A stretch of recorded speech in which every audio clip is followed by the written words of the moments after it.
ثم انتهى بنا بتحديد ملامح الأصالة وللتحديث لعل من غزها الدعوة للتعدد الدياني والتعصب في باب الأصالة. نتحدث عن الدعوة إلى الشريعة الإسلامية التي تبنى بها مجموعات من الناس، وأن الدعوة مشروعة شريطة الوعي، وأن الفصل بينهما لا يمكن، وذلك لشرائط واحدة منها استنباط المناهج والبرامج من داخل الدين. نتحدث عن المشاركة وسيادة حكم القانون وتحقيق العدالة، ثم تحدث عن رؤية للعلاقات الدولية تتجاوز مفهوم الموازاة، مفهوم تجاوزه العصر وتجاوزه الفكر الإسلامي المعاصر حسب اجتهاد الإمام ورؤيته. الناس، الانقلاب العسكري، الانتفاضة الشعبية، المصالح الاضطراري، الغزو الخارجي، الحاكم المصلح، العنف واستخدام القوة في فرض المشروعات كما تبع منها العدالة الجراحية والسمى البعض العدالة السورية عليه الصلاة والسلام الذي لا يسحب فهمتم هذه التي ستكون مبذولة بينكم إن شاء الله سبحانه وتعالى. وأتيح الفرصة ومدير مركز دراسات السلام بجامعة الخرطوم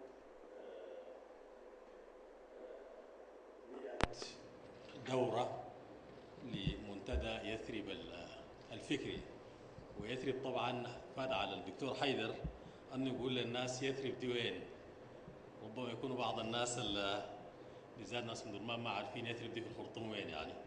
على حال هي حي حديث ورشيق، يعني خاشي في المصطلحية كده في جنوب الخرطوم، يعني بجنوب مدينة الشجرة المعروفة للناس. أنا كذلك المشرف بالحديث للحضور، لكني متشرف على نحو خاص جدا بأن أراجع ورقة السيد الإمام الصادق المهدي يعني، والتحاور مع السيد الإمام غير ما فيه من نفع، فيه كذلك من المتعة الكثير الغزير. الورقة طبعا يعني يقدمها منتدى فكري كأطروحة فكرية كذلك، لكن طبعا يعني رجال عظام مثل السيد الإمام بالضرورة بيظلوا مع مشاغلهم بقضايا الفكر مشغولين كذلك بقضايا الواقع الجاري. وبالتالي لاحظت أنا في الورقة أن في الخواتيم يعني أضاف إليها السيد الإمام بعض من جماع ما توفر لديه عبر عمر طويل وتجربة ممتدة من حكمة، متحدثا عن التغيير في جانب، والذي هو بالضرورة على النحو الذي طرح به تمدد إلى السياسي الجاري، إضافة إلى حديثه عن العدالة الانتقالية التي كذلك هي إحدى أهم قضايا الحالة السياسية الراهنة، الحالة التي نمر عليها على المستوى الوطني منذ وقت يعني. وبالتالي أنا يعني استبعد في حديثي في مراجعتي هذين الجانبين ذوي الاتصال المباشر بقضايا الواقع السياسي، لكن إذا كان ثمة ملاحظة في حول هذين الفصلين فهي أن السيد الإمام يعني تجلت في هذه الأطروحتين حكمته. يعني أمثال السيد الإمام من الناس اللي خبروا الشأن العام ومشاغله وعبر حقبه المختلفة وظروفه العديدة، وبما لديهم بالضرورة من سعة من كاباسيتي يعني، بالضرورة بيستلهموا الدروس كده يعني. وبالتالي حينما يتحدث عن التغيير بيشوف المفاضلة التي ينتهي إليها. بالضرورة التغيير السياسي كما أشار وتفضل يعني لديه مسارات عديدة، يعني ممكن يزول يسهج يعني يشيل له بندقية بيعمل تغيير بغض النظر عن حصيلة هذا التغيير، عن النتيجة النهائية لهذا التغيير. لكن مع تعديده لمسارات التغيير، لأدوات التغيير، لمناهج التغيير، إلا وأنه واضح جدا أنه كان حريصا جدا أن يشير إلى ما الذي نراه أكثر توافقا وما الذي نراه أكثر نفعا من باب التغيير، وبالتالي يعني استبعد الخيارات ذات الكلفة العالية. الجانب الثاني طبعا حاول يشوف في موضوع العدالة الانتقالية بالضرورة هنالك قضية عدالة مطروحة، يعني مجمل ما يشكل مادة الصراع الممتدى الآن يعني في فضائنا السياسي متمحور حول قضية العدالة بالضرورة بتجلياتها المختلفة. واضح جدا برضو أنه السيد الإمام من خلال ما قدم من خيارات يسعى إلى أن يختار الذي هو خير، الذي هو أنفع، يعني مش الانتقامي، مش ما يمكن أن يعبر بشكل أو آخر على صحته، يعني عن قصاص وتصفية حساب. وبالضرورة يا جماعة في مثل الحال الذي نمر به نحن، مثل الحال السوداني بتاعنا ده، يعني هنالك حاجة كبيرة جدا للبحث عن الحكمة. طبعا يعني يمكن أن تأتي بالحق بالقوة، وقد يكون ذلك في بعض الحالات مما هو واجب، لكن مع ذلك يعني ادفع بالتي هي أحسن، ادفع بالتي هي أحسن. لكن دعوني يعني أرجع إلى إلى قضايا التركيز، إلى قضايا الفكرة التي طرحتها ورقة فك الاشتباك على ضوء جدلية الأصل والعصر. والسيد الإمام تحدث عن التأصيل أو الأصالة، وهذا مبحث له فيه باع طويل. تحدث عن أنه في الحالة العربية للتأصيل سوق سيقان، يعني ثلاثة. تحدث عن الدين كساق رئيسية، وعن القومية، وعن الوطنية. وهذا مما يتفق عليه مع السيد الإمام بالضرورة،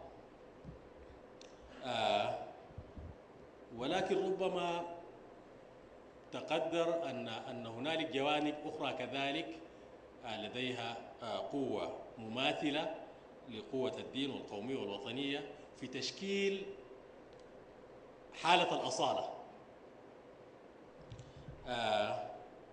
ومن ذلك الثقافة. نتصور أنه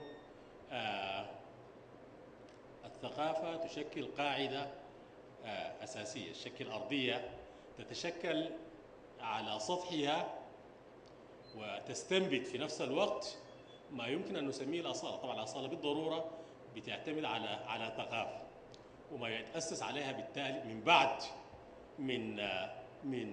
من تجربة على الصعيد العملي، ما يسمى بالتجربة الحضارية. فأنا أتصور أنه مع الدين والقومية على النحو الذي عرفه بها السيد الإمام، والوطنية، ربما أشير بأن الثقافة مكون مهم كذلك حال الحديث عن التأصيل أو الأصالة. بالضرورة يلاحظ كذلك أن بعض هذه السيقان، يعني الساق الوطنية وساق القومية،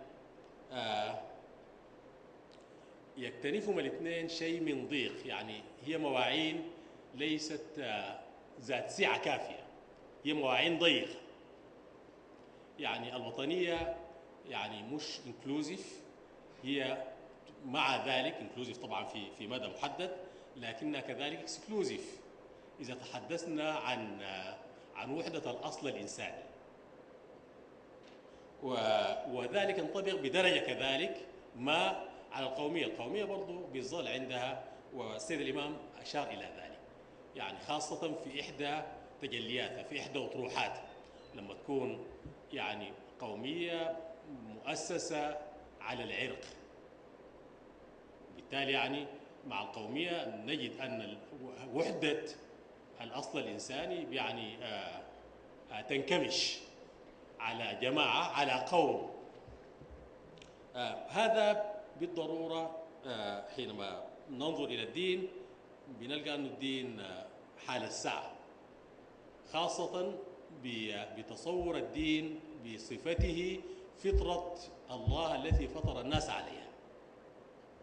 وهذا مفهوم أنا في تقديري للدين مركزي أساسي جدا، أن الدين يعني أن الإنسان مفطور على الدين، أنه أنه خلق الإنسان باستعدادات تدين، بقابليات تدين أساسية، حتى وإن لم يعتنق دينا معرفا.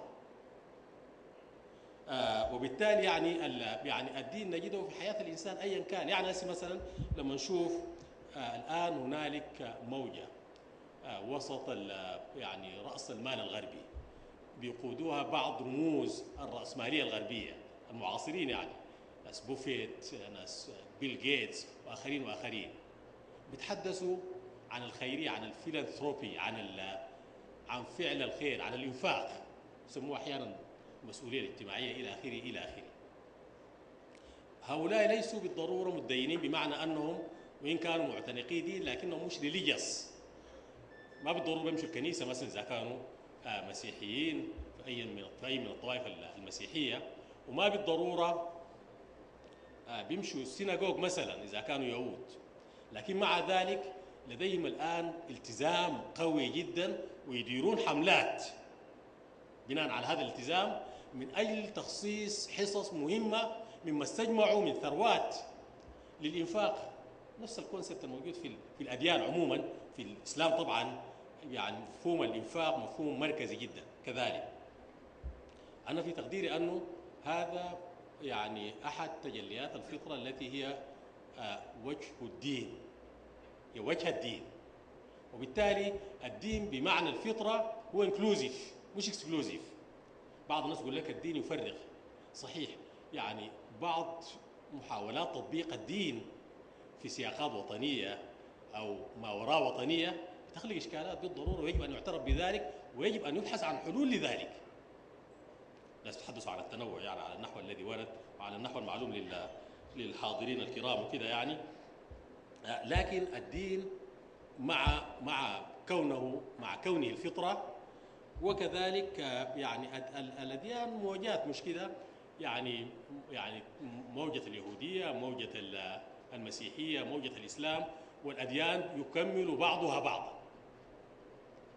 وبالتالي بنشوف برضو السعة، يعني وين وي توك اباوت الدين لسنا بالضرورة نتحدث عن دين ما باعتباره كل شيء. الإسلام طبعا جاء مستصحبا وبعث الرسول صلى الله عليه وسلم كي يتمم مكارم الأخلاق. واليوم أكملت لكم دينكم أكملت لكم دينكم وأتممت عليكم نعمتي ورضيت لكم الإسلام دينا. الإسلام يمضي ما وراء حد كونه دين أو حد، هو جماع الأديان، هذه نقطة أنا في تقديري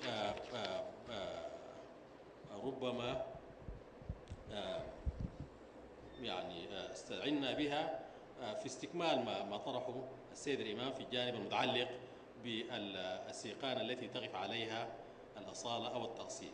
بالضرورة طبعا بنلاحظ أنه فيما يتعلق بالمكون القومي على النحو اللي ورد في الورقة، إذا كانت قومية إفريقية أو قومية عربية إلى آخره، أنه يعني تتكامل أو تتداخل العناصر داخل المكون القومي.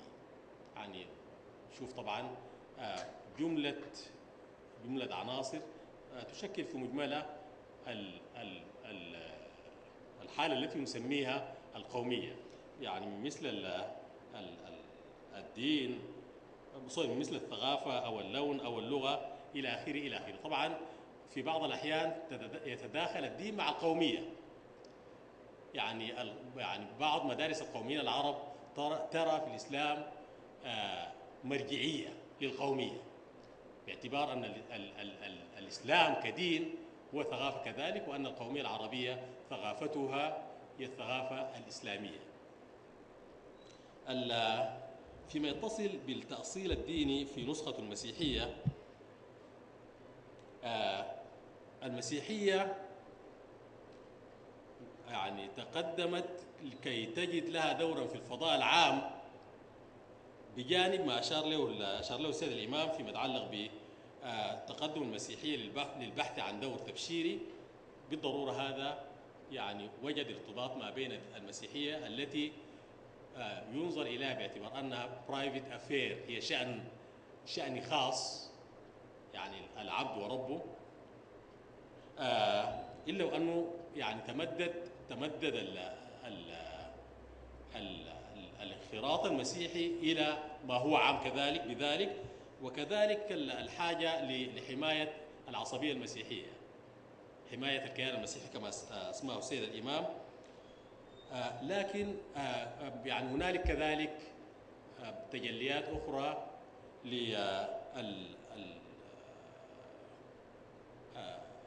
لانخراط المسيحية فيما هو عام، فيما هو أحد متعلقات الفضاء العام، يعني العلاقة التي تجمع ما بين شخص وآخر ومجتمع وآخر وجماعة من الناس وجماعة أخرى ومكونات الوجود مجتمعة.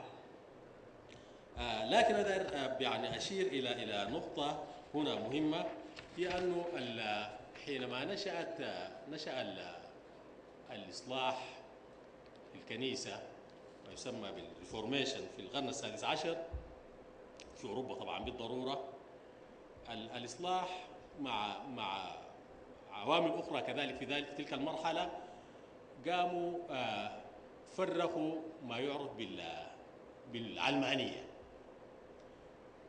والعلمانية أحد أسباب نشوئها أنها نشأت كي تفصل ما بين الطوائف المسيحية التي أخذت تنشأ في ذلك الحين. طبعا أصلا الحداثة الأوروبية كلها ومتعلقاتها نشأت في إطار ثورة على سطوة الكنيسة الكاثوليكية في ذلك الحين. وفي هذا الإطار كذلك بدأت حركة الإصلاح تفرخ جماعات متمردة البروتستانتية وغيرها من الطوائف المسيحية التي نشأت في وقت لاحق. المتمردين ديل كانوا محتاجين لحماية من سلطة الكاثوليكية، ولذلك يعني كان أحد أسباب نشوء العلمانية عشان تفصل، عشان ما تدعي أي جماعة مسيحية الحق بأن تكون الطائفة التي تريد أن تكون نشأت العلمانية. طبعا بالإضافة لأسباب ثانية أنا حبيت أقول الملاحظة دي لأنه كثير من الناس يعني يستخدموا تعريف مختزل محدود للعلمانية ويحاولوا يثبتوها فقط في حدود ما يسمونه الفصل ما بين الدين والسياسة. أنا نقطة أخيرة أحب أقولها متعلقة بالأصالة والتحديث أو الأصالة والمعاصرة أو الأصل والعصر. يجب أن نتفق أنه الأصالة والمعاصرة متلازمتان وعلى نحو تلقائي، يعني مش بصنعة، يعني وما فيش حالة بتكون فيها أصالة ما بتكون فيها معاصرة. وإذا حاولنا نشوف في الواقع المعاصر يعني بعض الجماعات البشرية التي لا تزال معتصمة بأشكال حياة، بتقاليد حياة موغلة في القدم أو التقليدية لو شئتوا، لكن برضو بنشوف أنها برضو بيتحدث شأنها. يعني لو شفتوا مثلا الآن في بعض الأفلام الوثائقية اللي بيجيبوها عن جماعات مثل بقايا الهنود في الأمازون أو بعض جماعات الأبروجينيز في أستراليا وكده، يعني ما بشوف حالة ارتباط فقط بالماضي الموقل في الماضوية، بنشوف أشكال من التحديث ما بالضرورة صنعوها، لكن يعني هذا أمر لابد منه، لا يمكن العيش بدونه. فهنالك تلازم ما بين الأصالة والتحديث أو الأصالة والمعاصرة، لكن خلونا نقول أنه يعني درجة التماسك والكونسوليديشن بتاع الأصالة أو التحديث ما الذي يتحكم فيه؟ ما الذي يتحكم فيه؟ مدى عمق التمسك بالأصالة ومدى عمق تجلي الأصالة. يعني هذه بالضرورة مربوطة بالقدرة للنموذج الأصالي. يعني وهنا بيخش منطق الجدوى. انت يعني كل ما كنت موافق، كل ما كنت يعني تلبي احتياجات، كل ما كنت قادر على الإجابة على أسئلة، بتكتسب جدوى، وبالتالي بتكتسب درجة من الثبات. كل ما ضعف ذلك كلما يعني بدت عدم الحاجة أصغر، وبالتالي يحصل الانسحاب والتآكل. وده بنشوف طبعا هسه في النماذج الموجودة. يعني إذا نظرنا إلى مكون حضاري غربي، يعني ناخذه بشكل عام، وشفنا مدى تجذره الآن في الواقع المعاصر، أو مكونات حضارية أخرى، منها المكون الحضاري الذي نحن جزء منه. بنشوف يعني كيف الآن بيحصل تنامي لهذا النموذج الحضاري الغربي. صحيح هنالك انتقادات، هنالك تراجعات، لكن بيظل هو النموذج السيد سوفار الآن. هذا مكتسب بشكل رئيسي بقدرة هذا النموذج على توفير إجابات على كثير من الأسئلة الملحة التي لابد من الحصول على إجابات عليها. التحديث برضو كذلك بروسيس بيكتسب جدواه بيكتسب حقيقة حيويته من الجدوى كذلك. وبنلاحظ برضو أنه هنالك داينامكس، هنالك ديناميات للتحديث بتفعله، بتزيد سرعة سريان. بالضرورة المعرفة واحد من هذه الأدوات. يعني المجتمعات اللي فيها حصة من المعرفة وكسب معرفة مزايد بتحدث نفسها بشكل مستمر، بالإضافة لأشياء لعوامل ثانية مثل التقنية بالضرورة، وأدوات التواصل.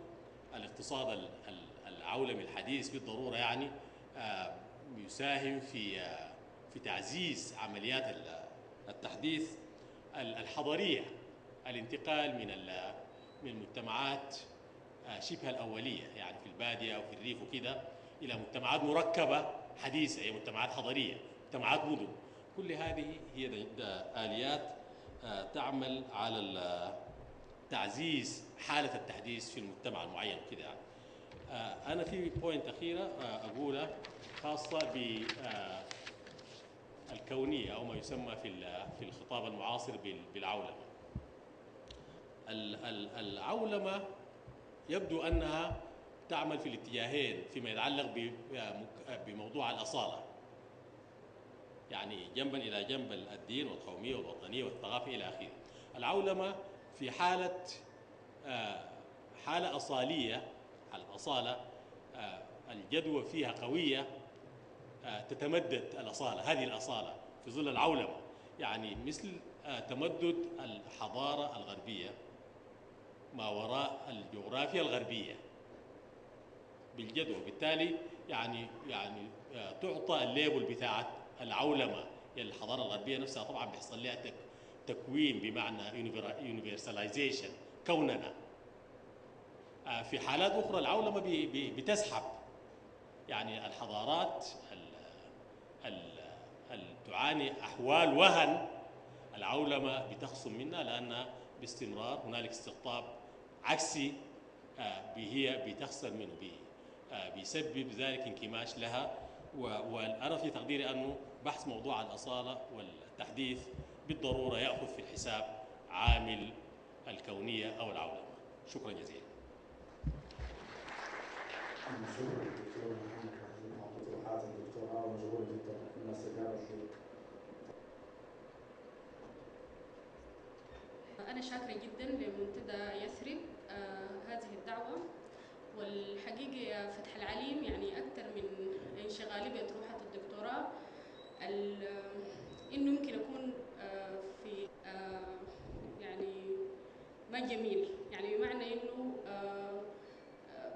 جيت أستمع للسيد الإمام، ويمكن أقدر أدعي بأنه أنا متابعة لكل ما يكتب، ويعني مطلعة على مشروعه الفكري من أجل التغيير ومن أجل البلد، ومعجبة كثير جدا، بل كثير جدا من خلاصاته. يعني يمكن اللي تقدم الليلة ده على يعني تنظيمه وموضوع في نقاط محددة، لكن يكاد يعطي ملامح لمشروع فكري متكامل في وقت بيمر فيه السودان بفترة بتاعت تقاطعات فكرية حادة بتتطلع لرؤية متكاملة لمشروع بتاع حل، سواء كان على مستوى الفكر سواء كان على مستوى السياسة، من أجل إيجاد حلول لقضايا كثيرة جدا موجودة في البلد. بالنسبة لي يعني حأتكلم بالحيرة الممكن تكون بتعتري الكثيرين جدا سواء كانوا موجودين هنا أو موجودين في الخارج، إنه إلى أي مدى نحن بنقدر. يعني أنا كنت بتابع العنوان الشجاع ده حول فضل الاشتباك بين الفكر والسياسة، إلى أي مدى يعني بننجح في إنه نحن نفضل الاشتباك ده ونحول المشاريع الفكرية إلى مشاريع تنبط بالحياة. لأنه حقيقة المتابع لمسيرة الفكر الديني عبر التاريخ، وحتى لو يعني حصرت الموضوع ده فيما يخص الدين الإسلامي، فبيلقى إنه كانت على الدوام موجودة مشاريع تحديث، مشاريع استنارة، ومشاريع تجديد موجودة داخل الفكر الإسلامي على تاريخه. يعني حتى ابن تيمية، الإمام أبو حنيفة وغيرهم هم أشخاص بذلوا على طريق التجديد والتغيير يعني الكثير جدا من الفكر اللي يمكن يكون متقدم على أشخاص موجودين حاليا بيحملوا أطروحات فكرية إسلامية بيقدموها لحل مشاكل الوضع الراهن. والقضية دي بتخلينا يعني نسأل سؤال: على طيلة التاريخ الطويل ده كان دائما موجودة الأطروحات اللي أنا بقدر أسميها ممكن تكون فيها انكفاء وفيها عدم قدرة على إيجاد حلول، وفي أطروحات استنارة إطروحات دينية متقدمة. رغم كده ظلوا ديل موجودين وبتصارعوا على طيلة قرون طويلة. ويمكن يعني ملخص الكلام ده، يمكن أنا معجبة جدا بالتلخيص اللي قدمه الجورشي حول تجربة الإسلاميين التقدميين في تونس، إنه يعني كل ما في قضية وصلت مرحلة من النضج والتجاوز بيطلع على زول من نفس المدرسة وبيرجعها لموقع من المواقع القديمة، وبيظل الفكر فكر دائري. كل ما ظننا إنه نحن قدرنا ننزل لواقع معاش وكده، بيجي زول ثاني يرجعنا باجتهاد مختلف من داخل النصوص لمرحلة سابقة نحن ظننا إنه نحن تجاوزناها. وبيظل النقاش حول قضايا الدين وحول قضايا الحياة هو موضوع دائر في الفقه. أي زول بيقول فيه أطروحاته دون أن يتنزل الموضوع ده لأمر واقع. وكانت دائما قضايا الدين محسومة لصالح الفئات الأكثر تطرف واللي عندها قدرة على المزايدة بقضايا الدين. والحقيقة يمكن بعد المواجهات الكثيرة الفكرية وكده عبر التاريخ، يمكن في كثير جدا من القضايا في واقعنا الراهن شبه حسمت، وفضلت القضايا الموضوع على طاولة التغيير هي قضايا المرأة وقضايا الأقليات، ويمكن قضايا المواطنة. وقضايا المرأة هي يمكن واحدة من القضايا، لو عينا في التجربة بتاعت السودان، التجربة الإسلاميين في السودان، هي يعني رغم إنه مثلا المنظر الأساسي للحركة الإسلامية الدكتور حسن الترابي كان يعتبر في نظر الكثيرين جدا من الإسلاميين عنده آراء متقدمة وآراء يمكن يعتبروها حتى شطحات فيما يخص قضايا المرأة، وأثارت الكثير جدا من الجدل. لكن مقاربة الشيخ حسن الترابي لقضايا السياسة خلت إنه قضايا المرأة وقضايا التطور فيها قضايا مرجئة دائما لصالح السياسة. ويمكن القضايا اللي أسهل الناس بيتكلموا عنها، عن إمامة المرأة وغيرها وبيشوفوها هي يعني أطروحات جديدة للدكتور حسن، هي أطروحات موجودة منذ السبعينات في فكره وكده، لكن أصلها ما وصلت حيز الفعل الحقيقي حتى في الفترات اللي كان فيها الشيخ قريب من السلطة وقريب من السياسة. ودي بتوري إنه القضايا في قضايا الفكر دائما والدين كانت عندها علاقة بإنه في فكر وبحث عن الحقيقة والتطور، وكان دائما في فكر عنده علاقة بالسلطة. السلطة بمعنى قربها من الحكم، والسلطة حتى داخل المجتمع اللي هي السلطة الذكورية وغيرها. فبالتالي دائما كانت القضايا اللي عندها علاقة بالفكر واللي عندها علاقة بالدين قاعدة تحسم من يعني لصالح الفئات الأكثر قوة في المجتمع. عشان كده يمكن قضايا المرأة زي ما قال الجورشي، قال إنه الحركات الإسلامية عندها خوف عام من دخول المرأة في الحياة العامة، عشان كده دايما كانت بتركز على الفكر اللي بيكفيلها في البيت واللي بيمنع خروجها، وبيركز على واجباتها تجاه زوجها وأسرتها أكثر من حقوقه وكده. فبالتالي يعني بيظل دايما الاشتباك بين الفكر والسياسة دائما موجود. السياسات بتبحث ليه عن غطاء فكري للكثير جدا من ممارساتها، والفكر دائما اللي ممكن يكون مشروع ومطروح زي كلام السيد الصادق المهدي عن المبادئ العامة لحقوق الإنسان، وعن المبادئ العامة للشريعة الإسلامية، وعن إنه كيف ممكن نحن نخلق مجتمع بتاع سلام وبتاع ديمقراطية وكده، بيظل كأنه حلم مثالي إذا ما وجد فرصة عبر السياسات وعبر السلطة للوصول إلى يعني عشان يخلق قدرة وأدوات تغيير داخل المجتمع السوداني. وبالتالي بيظل هذا الاشتباك موجود، وبتظل الحيرة دي موجودة. وحقيقة الحاجة المخيفة إنه حاليا في المجتمع السوداني الفراغ اللي حصل ده بسقوط المشروع الحضاري خلى إنه في فراغ فكري، والفراغ الفكري ده يعني في وجود مثلا، يعني أنا بفتكر إنه من الناس البسيطين جدا من الناس اللي بيتكلموا عن التيار الوسطي وبيتكلموا عن التأصيل والحداثة هم ناس قلة، الإمام على رأسهم، والناس اللي بيتكلموا عن مشاريع المتطرفة الإسلامية وغيره هم أغلبية وأكثر يعني عندهم دعم مالي وعندهم وجود كثيف جدا داخل السودان، وعندهم قدرة لأنهم يصلوا ويأثروا في الشباب. ويمكن الحركات دي موجودة. الشباب السوداني بقى متنازع بأنه التطرف الديني وبين الانفلات، حتى إنه هو ما عنده أي علاقة وجود المخدرات وغيره داخل الجامعات، واهتمام الشباب يمكن بقضايا ما عندها علاقة لا بالبلد لا بالسودان لا بالدين لا بأي حاجة. ففي فراغ حقيقي بيحتاج إلى حراك بتاع استنارة مسؤول عنده علاقة بأنه يفتح حوار حر. أنا بفتكر منتدى يسرب، المنتديات الفكرية، حلقات القراءة وغيرها ممكن تصب في حكاية إنها تخلق نوع من أنواع الحوار الحر المفتوح. طبعا ده لو سمحوا به، لأنه حقيقة السودان بيعاني من مشكلة بتاعت إنه قدر المراكز اللي كانت بتقدم خدمات هي تم إغلاقها، ويمكن ظلوا الناس الموجودين في أحزاب مختلفة بسبب الحراك السياسي الراهن ده. الناس بتتفاكر مع نفسها، يعني الحزب الواحد بيتفاكر مع نفسه، ما بيتم التدافع والتفاكر ده بين أشخاص مختلفين عشان يخلقوا نوع من أنواع التغيير أو يراجعوا المسلمات الموجودة عندهم أو ينقلوا هذا الحوار إلى واقع يعني حياتي. فأنا بفتكر إنه حقيقة نحن في أزمة، حقيقة بنتساءل حول إنه إلى أي مدى ممكن للمشاريع المستنيرة إنها تقدر تخلق يعني وجود حقيقي داخل السودان، وكيف إنها ممكن تأثر، وكيف إنها ممكن تغير، وكيف إنها ممكن تنقل البلد من الواقع المأزوم اللي هو عايش فيه. والحقيقة يعني اختلف الناس أو اتفقوا.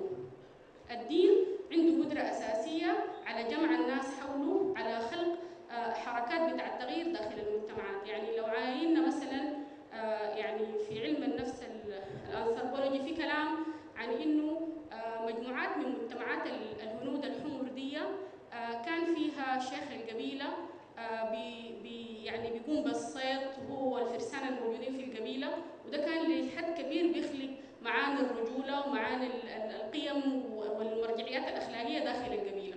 في الفترة اللي دخل فيها الرجل الأبيض بالسلاح بتاعه في المنطقة وشح الصيد، بقت الزعامات للقبيلة مهددة في معاني قيمها الأساسية، لأنه إذا كانت بتحقق رجولتها عبر الصيد بقى صيد ما في، إذا كانت بتحقق رجولتها عبر الشجاعة والفروسية وكده بقى في سلاح متقدم على السلاح الأبيض وبدأ يهزم ده.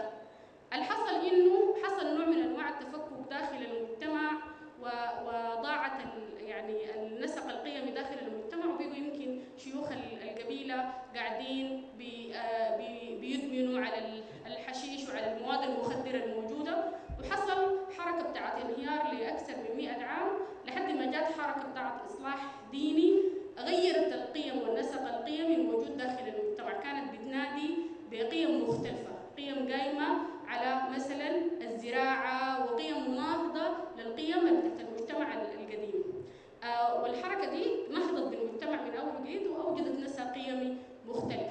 الخلاصة من الكلام ده شنو؟ الخلاصة من الكلام ده إنه عشان تحصل نهضات وتغيير داخل المجتمعات في زمن نفسي محدد، في هشاشة التغيير النفسية بالنسبة للمجتمع مواكبة يمكن الكلام حول النماذج الإرشادية عند توماس كون وغيره، إنه بيحصل قطيعة معرفية مع الفكر السابق وبيتوجد نموذج إرشادي جديد عنده قدرة على قيادة الناس وتحريكها وكده، زي ما سماها الإمام وجود الرؤية، وجود القيادة، وجود القدرة على طرح مشروع مختلف من أجل التغيير. شاشة التغيير النفسي اليوم في السودان هي ملائمة جدا لحدوث تغيير في صالح الاستنارة، بسبب إنه خلونا نتكلم عن إنه إذا بعد 20 عام أو أكثر من التجربة الإسلامية في السودان الناس وجدت فرصة لأنها تختبر المسلمات الفكرية والمثالية وكده على أرض الواقع، وأثبتت إنه ودي الكلام اللي قاعد أقوله لكثير جدا من الزملاء الإسلاميين لما ألاقيهم بقول لهم أنتوا منحتوا فرصة ما منح حزب في السودان، إنكم اختبرتوا مسلماتكم النظرية والفكرية على أرض الواقع، وأي حديث حول إنه ممارسات الحزب أو لأنه جماعة أوجدت ممارسات خاطئة أو كده ده أصلا ما حيخليكم تستفيدوا من التجربة دي، إنه الخلل كان خلل على مستوى النظرية، كان خلل على مستوى الفكر قبل ما يكون خلل على مستوى التجربة السياسية، وإنه لو ما تمت مراجعات للمسلمات النظرية والفكرية ما حيكون في قدرة على إنتاج أي تغيير ولا استفادة من تجربة سياسية حاصلة. فأنا بفتكر إنه حاليا في السودان منحنا كلنا فرصة لاختبار كثير جدا من الأشياء اللي كانت موجودة في رأسنا حول المجتمع المسلم، المجتمع الجاهل، الحاكمية لله، ما بعرف، كلها دي تم تنزيل على أرض الواقع، وبقينا قادرين نعرف إنه لما بنتكلم عن الدين والسياسة بنتكلم عن شو، وبقينا أكثر قدرة ويعني استعداد على إننا نحن نعرف إنه المشاريع الجاية شنو عنده قدرة إنه يودي السودان لقدام وشنو عنده قدرة إنه يرجع السودان لورا. عشان كده لما كانت الناس بتتكلم عن إنه تأخر الربيع السوداني كنت قاعدة أتكلم عن تأخر الربيع السوداني باعتبار إنه علامات صحة أكثر من إنه علامات مرض. اختبر السودان تجارب ديمقراطية لكن وثورات، لكن الثورات اللي حصلت كانت ثورات زي ما قال الإمام هي فاقدة للرؤية المتكاملة للحل المتكامل للسودان. وحاليا كمية التجارب المتراكمة هي تجارب عندها القدرة على خلق واقع مختلف إذا الناس الموجودة أخذت قضايا التغيير في السودان بالجدية اللازمة. والحديث بتاع الإمام حول إنه العدالة الانتقالية ده أنا عايزة أختم به، إنه الكلام عن العفو وغيره، يعني ما عايزة أكون قضيت حياتي الحمد لله بدعو للسلام، يعني ما قاعدة أتكلم عن العفو وضد العفو بمعنى العقوبة أو القصاص أو غيره، ما الفكرة؟ لكن عايزة أذكر السيد الإمام بالتجارب الديمقراطية في السودان، إنها جات تجارب ديمقراطية أعلنت العفو المطلق لكل بنقول عفى الله عما سلف وبنبدأ صفحة جديدة. اللي بيحصل إنه إذا الناس ما وقفت وأجرت نوع من أنواع المحاسبة، والقصد من المحاسبة هي جرد حسابات عامة لما حدث، لأنه الحسابات اللي بتحصل دي هي حسابات بتعكس الفكر الممارس وبتعكس الممارسات. لو ما وضعت على طاولة التحليل الدقيق وتعرف دائما الناس بتمشي باخطاء لقدام. فانا بفتكر انه المحاسبيه والشفافيه هي مبادئ اساسيه لبدايات الصحيحه، مش الغرض منها التعذيب ولا الغرض منها القصاص ولا غيره، مع انه هو حق مكفول للجميع، لكن الغرض منها يعني البدايات الصحيحه. في السودان للاسف الشديد يعني عندنا كثير جدا من الفكر وعندنا القليل جدا من الاتساق. الناس بتدعو لحاجات لكن على واقع حياتها بتمارس اشياء مختلفه. بنجي عشان نعيد انتاج نفسنا مع اي شعار مطروح جديد، نفس الشخص زي ما قالوا في البرنامج المصري بنفس البدله، ما بغير البدله ذاتها، بيغير الفكر لكنه بغير المشروع. فلو ما تمت يعني رؤى ومحاسبه وطرح، لانه في اخطاء كبيره ارتكبت في حق السودان وفي حق الاسلام وفي حق الفكر وكده، دي اخطاء يجب الناس تعي لها بعين المراجعه وبعين المراعاه من اجل انها تصحح مسيرتها في الحياه، يعني ومن غيرها ما يبقى لي انه في مشكله. وبما يخص قضايا الانتماء للقوميه او للدين او للايديولوجيا، انا كنت قاعده اقول للاسلاميين انكم بحاجه للاستغفار لمحبه الشعب السوداني، لانه الانتماء الايديولوجي العريض للدين للاخ في الشام او في اليمن او في باكستان او غيره اللي بتشارك العقيده، خلى الحاجه دي كانت دائما على حساب المواطنه. اذا كان الموجود هو مسلم لكنه ليس اخ فهو مواطن من الدرجه الثانيه. نحن بحاجه لمراجعه تاريخنا، نحن بحاجه لتصحيح مسيرتنا القادمه على ضوء المحاسبه، على ضوء الشفافيه. شكرا جزيلا. والأستاذ محمود طه رحمه الله أحسن الحديث عن تتكلم في زمن 45 دقيقة قبل بسم الله الرحمن الرحيم. السلام عليكم ورحمة الله. عامر الحاج.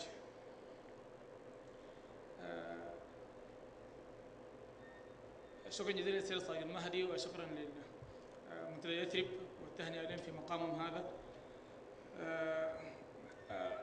الجدل الأصالة والعصر، كأني أنا أقدم تساؤل للسيد الصاغ المهدي في شكل اتهام، يعني كأني به والأستاذ محمد هارون دافع عن الأصالة.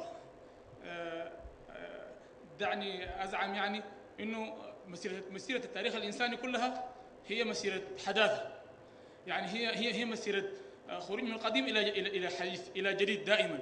لكن دائما هذا القديم دائما يدافع عن نفسه أولا بأصول الفكرية، يرفض الحديث، طبعا الحديث يكون لم ينضج بعد فكريا، وهو يريد أن يفرض منطق العصر يعني. لكنه بعد قليل لما يعجز عن هذه المقارعة يلجأ إلى العنف القديم، يلجأ إلى العنف.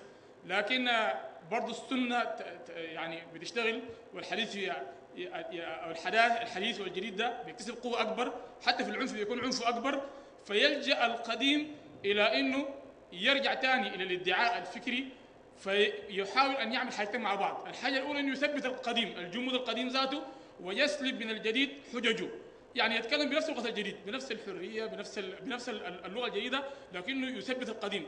وهذا ما يحدث عندنا في السودان، كل القدماء موجودين جامدون على هيئاتهم في أماكنهم، ويجادلون بلغة الحديث، يزيفون الحديث. هل هذا هو الحديث أم لا؟ شكرا جزيلا. السلام عليكم والحمد لله والصلاة والسلام على سيدنا محمد وعلى آله. يعني أخافني أن الزمن دقيقتان والحكاية فيها نوع من الإشكال، تتجاوز عن ثناءات مستحقة.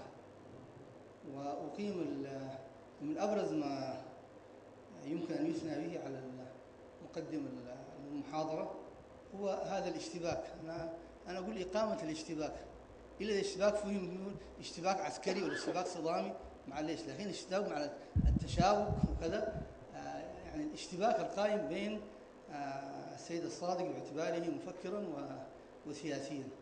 ونرجو أن يقام الاشتباك كذلك بما بين المعاصرة لا يفك يعني، ولا بين السياسة والدين بهذا المعنى، بين السياسة والفكر.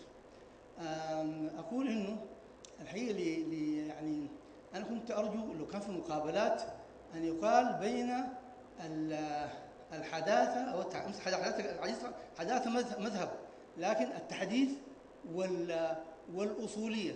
أما الأصالة هي محاولة الجمع ليكون الإنسان أصيلا، لأنه الحقيقة أنا حركت نقطة فقط في نقاط كثيرة. أنا أقول إنه الحقيقة من المرجعات الأساسية للناس هو أن الكلمة الله سبحانه وتعالى لا تبديل لها، وهذه الكلمة قائمة على الخلق الذي لا تبديل له. يعني أقصد إنه الخلق مرجعية أساسية المسألة الشرعية. يعني يمكن تقرب بين ما هو علماني إن صدقوا وبين هو إسلام. يعني مرجعية الخلق مرجعية مقبولة. أنا أقول حسب الإنسان في تكوينه هل هو ماضي أم هو مثلا يعني تحديثي، أو هو منبث عن هو جماع هذه القضية. ولا يمكن الإنسان أن يقطع نفسه لا نفسيا ولا ثقافيا ولا بيولوجيا عن الأشياء القديمة. فأنا أقول إنه إذا عاش الإنسان أصالته وكان أصيلا، هو كما قال أظن الدكتور محمد أحمد هارون أشار بأنه هذه مسألة تلقائية إلا أن تتخذ الأصولية أيديولوجية أو التحديث أيديولوجية، ولا تكون أنت. إذا كنت أنت فطبيعتك أن تأخذ وتدع، ويكون التراكم على أساس تكوينك. أظن هذا التخبيط يعني لهذه القضية، ويكون التخليط لضيق الوقت ولا تثريب. والسلام عليكم. الرحمن الرحيم. خلال الدقيقتين اللي أملك أن أقول أن المنتدى دكتور حيدر لك التهنئة، كان ذكيا جدا وهو يعلن عن نفسه من خلال هذه الوسطية. تخيرتم مكانا وسطا وزمانا وسطا رغم تأخر الناس يعني، لكن يفصل بين النهار والليل فهو وسط، وتخيرتم مثالا للوسطية والاعتدال لتعلنوا من خلاله عن أنفسكم، فلكم التحية. بيد أن الحديث عن الأصالة والتحديث أو الأصولية أيضا مصطلح يا أستاذنا الكريم طبعا، يعني فاندمنتاليزم برضه مشكلة، حنقع في المشكلة. أنا أحب الحداثة بمعناها اللغوي، باعتبار التحديث هو برضه فعل يعني غسري مثل التأصيل، ونحن مشكلتنا نفتقد الأصالة. يعني الأخ عامر، نحن الشجرة كل ما كانت أصيلة في جذورها كانت متجددة حديثة تستطيع أن تمتص الغذيات كي تنمو ويرتفع ساقها ويعلو في السماء. فنحن مشكلتنا أننا نفتقد الأصالة. السيد الصادق السيد الإمام يعني يسوغ لكلمة الانكفاء هذه باعتبارها الحالة المذمومة التي نعيشها، ولكن الأدهى والأمر أننا نعيش حالة أسوأ من حالة الانكفاء هذه، وهي حالة التغفر الماضوي، حالة التسلف، وكأني يشير بذكاء في أجزاء من ورقته إلى حالة التسلف الشيعي، وإلى حالة الناس ينصرفون بأذهانهم حينما تناول التسلف إلى المذهب الوهابي. ولكن المشكلة هي مشكلة أزمة العقل العربي والمسلم. القضية ليست بالبساطة في المأزق الذي أدخلت فيه الحركة الإسلامية السودان، ليست في القضية في الواقع الاجتماعي المرير التشظي الذي نعيشه نحن في السودان. وأنا أسائل نفسي في هذا السياق إذا كان يعني هذه السيناريوهات يمكن أن تعمل. يعني الثورة الشعبية خيار مأمون. السيد الصادق المهدي أخشى أن تكون هذه المسلمة ملغومة وليست مأمونة. الثورة الشعبية في ظل الواقع الحالي، في ظل الأزمة الهوية، نحن يعني والله هذا القرع يعني لا أملك إلا أن أشكركم وهنئك الدكتور حيدر، إعلام موفق. الشكر للسيد الإمام. الرحيم. عبد الله خراساني. أنا أفتكر الكلمة الأولى في العنوان خطأ. القصد فك الاشتباك بين الأصالة والتحديث. لا، نحن دايرين كاملا أكثر، دايرين الحكاية دي ما يكون بارلل، الأصالة في خط والتحديث في خط. لا، نحن دايرين أكثر اشتباكا إلى أن تنتجريت مع بعض، ودايرين الفكر مع السياسة ما يكون بارلل نفكين من بعض. دايرين أكثر اشتباكا ودايرين يكونوا موحدات، مش الحكاية العكس. ما دايرين نفكين إلا في الفهم، دايرين والله كمدارس فكرية معلش، لكن نحن دايرين أكثر يكون تكاملا. الأصيل دايرين يكون حديث، والحديث دايرين يكون أصيل.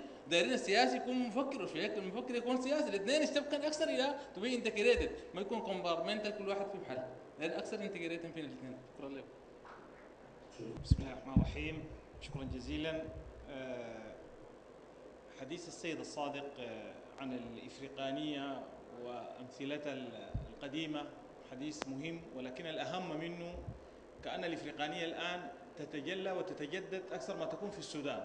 قضية الصراع بين ما هو إفريقي وبين ما هو عربي الآن ما هو مطروح بهذا العنوان الشاذ يعني، ولكن هو تجلي للإفريقانية. أنا وددت إنه السيد الصادق وهو يجمع ما بين الفكر والسياسي. إحنا حاجتنا الملحة الآن لأطروحة حقيقة في قضية السودان، في ما بين الإفريقانية والعروبة والعناصر والأعراق المختلفة والجهات، أو بالمصطلحات التي شاعت الهامش والمركز، وهي حقيقة نفتكر قضية الآن هي القضايا السياسية والحاجيات المهمة والملحة في واقع السودان المعاصر يعني.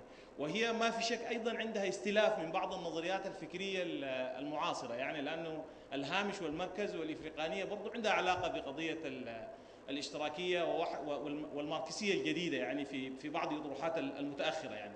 أنا أعتقد بأن هذه القضية نعتقد لو توفر مركز يسري والإمام الصادق خرجت هذه الجلسة بأن يكون واحدة من قضايا التركيز الفكري لتقدم للسياسة من بعد ذلك لتسعفنا في قضيتنا، حتى لا نضطر كما يحدث الآن أن نعالج على طريقة إما الدماء بالدماء كما أشار السيد الصادق أو المعالجات المبتذئة. الأمر الآخر والذي يعني ذكرني به حديث الأستاذة يعني كثيرا جدا ما يكون سبب الاشتباك بين الحداثة والأصالة بغض النظر عن تفريعات المصطلح هو الاشتباك ما بين الحداثة والتغريب أو بين الحداثة والتبعية. والسيد الصادق بدأ بحديث ابن خلدون ونظرياته في هذا الأساس، ومن نظرياته المهمة أن المهزوم يتبع المنتصر دائما.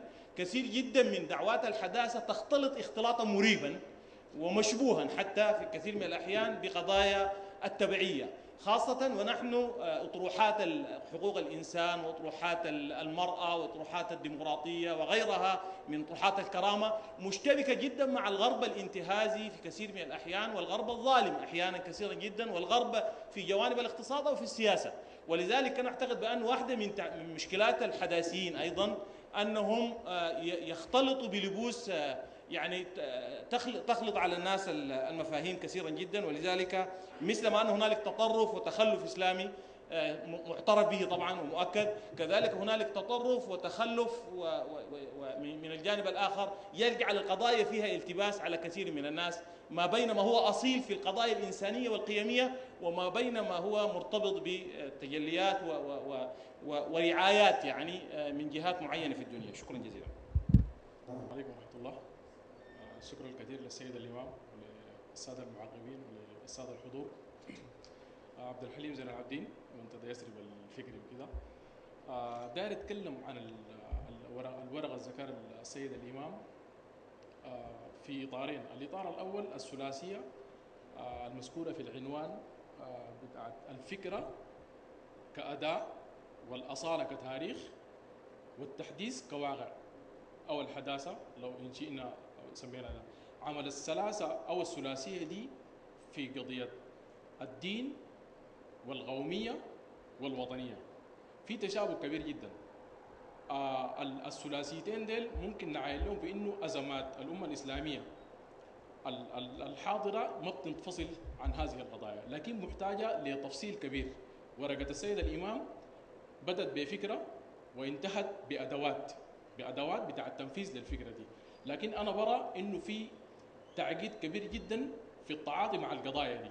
يعني أزمة السودان إذا عاينا لها بنلقى أزمة مركبة قد يكون فيها جزء قليل من القومية، لكن مسألة الدين فيها واضحة ومسألة الوطنية فيها واضحة. إذا مشينا لباقي الدول العربية بنفس الطريقة بنلقى فيه تعقيد كبير جدا. قد تكون الورقة في شكلها الإجمالي لما كل القضايا دي مع بعض، لكن تنزيلا لأرض الواقع بآليات بشكل مباشر محتاجة لكثير من التفصيل. وده معناها يعني أو كأني أرى أنها تتطلب عمل فكري كبير جدا ينتظم المجتمعات المسلمة عشان تتحول الأفكار دي لمخرجات تخدم الأمة الإسلامية وتحل الإشكالات الموجودة. شكرا كثير.